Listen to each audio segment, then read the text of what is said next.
11 बजे के बीच में उपस्थित हूँ आप सबके सामने। आज जिनकी कुंडली लेकर के आया हूँ इनका नाम है उमानाथ तिवारी।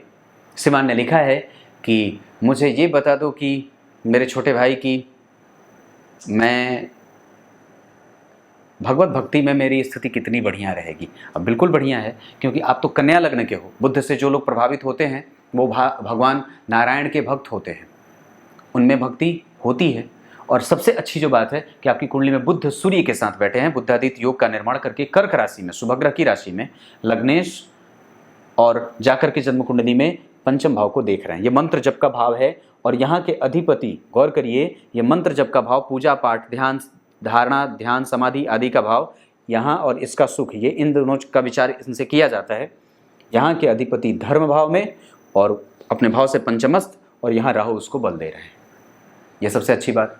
देवगुरु बृहस्पति स्वग्रही और जन्म कुंडली में शुक्र को देखना, ये भी एक बहुत अच्छी बात हो जाती है। व्यक्ति अनुभवों का बड़ा संग्रह करता हो जाता है और जितने भी उसके प्रकल्प होते हैं जीवन में, वो सारे के सारे इसी बात पे उनका केंद्रीकरण होता है कि वो भगवान की रक्षा कर रहा है, भगवान उसकी रक्षा कर रहे हैं और भगवान उसके साथ ही बैठे हैं। वो वार्तालाप करता है ईश्वर से, बैठा है तो भी सुबह से लेकर के शाम तक मंत्र जप में उसकी स्थिति बनी रहती है। तो निसंदेह है।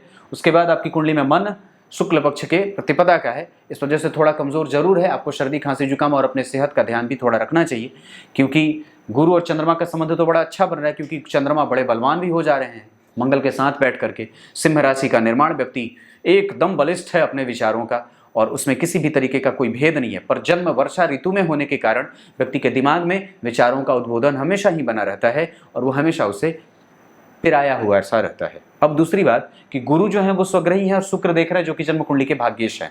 धर्म भाव का अधिपति गुरु को देख रहा है, जो कि सुख का अधिपति।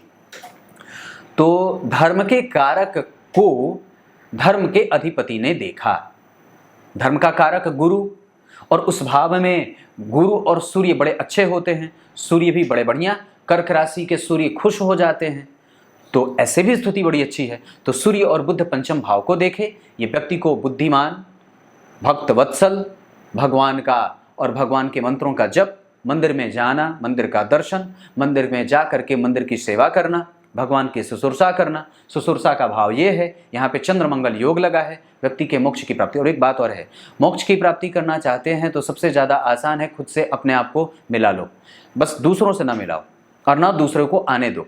अपने आप में स्थित होने के लिए सबसे ज़्यादा है मंत्रों की अधिक संख्या में शरणागति। मैंने बात हर बार कही है, मंत्र ही ब्रह्म है।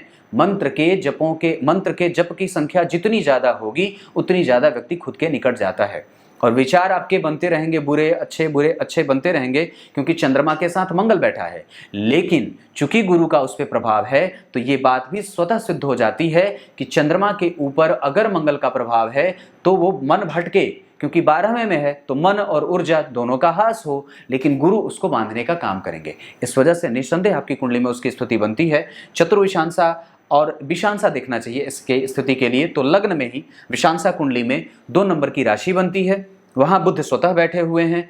मंगल और शुक्र जन्म कुंडली में एक साथ दशम स्थान में दिग्बली मंगल, शुक्र उच्चाभिलाषी, यहाँ भी शुक्र यहीं, और विशांसा कुंडली में भी वहीं बैठे हैं। सूर्य जो है वो स्वग्रही चतुर्थ स्थान में, मंत्र जप के कारण बनने वाले देवगुरु बृहस्पति, जो पंचम भाव के अधिपति बुध, लग्न में बैठ रहे हैं। विशांसा कुंडली धर्म और उपासना के लिए देखी जाती है, जहां पे पंचम भाव में 6 नंबर दिखा है और उसका अधिपति लग्न में बैठा है, जिसपे गुरु की पूर्ण दृष्टि है। तो निसंदेह अब इससे बड़ी और अच्छी बात क्या हो सकती है।